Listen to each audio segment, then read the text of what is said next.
Hello everyone and welcome. My name is Mohammed and today I'll be giving you a pronunciation guide to go along with last week's entry on common Arabic words and sentences. This is actually our first audio blog, and as well as finding it useful, I hope you like it and enjoy it.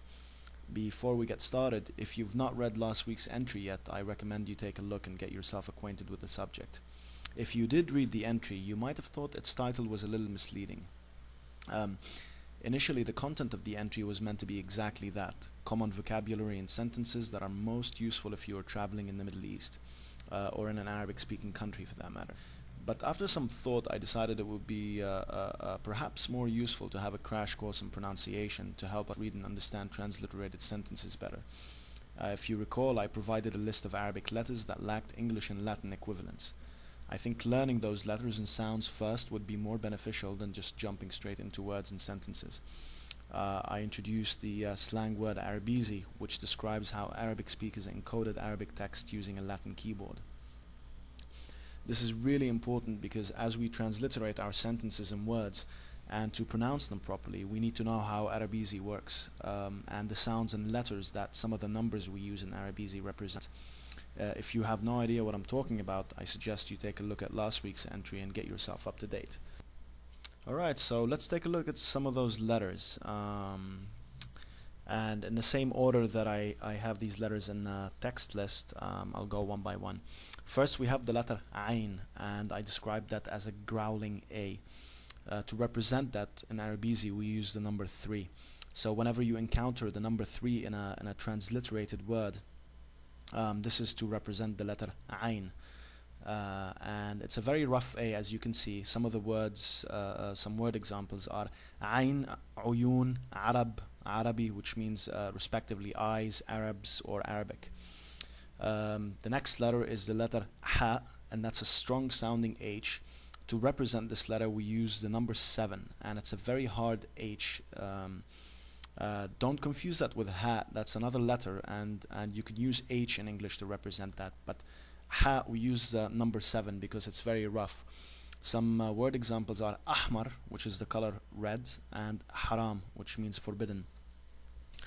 The next letter is the letter Ta, and that's not to be confused with a flat T. That's Ta. Ta, Ta. You can tell the difference there. One is very deep from the throat and the other is very flat. And we use the number 6 to represent this letter. So when you encounter the number 6, that's a Ta. Some word examples are Tariq or Taraf, which means respectively road or edge. And then we have the Hamzi. The Hamzi is not really a letter, more of an accent. And to represent it we use the number 2. It's basically the letter A, but in the form of an accent. The reason it's slightly different is A, unless it's used in the beginning of the word, the sound is not produced. So imagine when you say bat or hat, it acts as an accent to lead the consonant. Whereas in the beginning of the word you actually produce the sound like about, at, or when you even say the letter A. That very first sound in Arabic we actually have in the middle of the word, so we have to freeze the word. It's like saying two words I have here, for example. It's like bi'r and yes. As you can see, the sound is in the middle of the word, and to represent that we use the number 2, because if we actually used an A, then people will misunderstand that as an accent, as the sound, as in hat or bat, and not the freeze sound like yes or bi'r, the sound. I hope that makes sense. The next letter we have the letter Kha, and we represent that in English by using KH right next to each other. This is a little difficult. I think a lot of people have a little bit of a difficulty in this, but if you've ever heard German, and perhaps I'm mistaken, but I also think in Gaelic too you could find this letter. It's the Kha sound. If you've heard the Germans say the name of Zurich, for example, they use Kha in the end. I think that's how you pronounce H in German, although I could be wrong. But essentially that's really what it is. It's a bit of a rough sound, and I described it as clearing your throat, so you can probably see why in this situation. Some word examples for kha are khanzir and Khalid, which means pig, and actually the name Khalid. The next letter is the letter tha. We use a th to represent the sound, and it's exactly the same sound as you would produce when you say think or thick. Some word examples are thalitha and thabit, means third and stable. The next letter we have is the letter qaf. This is again another deep letter. It's not to be confused with K, which is kaf. Qaf, kaf. You can see the difference there. And to represent that, when we transliterate, we use the letter Q, or sometimes you may find the number 9. This is a pretty easy one, basically. It's kind of like a gulping sound, like but basically with a K, not a G. And some word examples of that are Al-Qahira. Qahira, for example, the Egyptian capital, Cairo.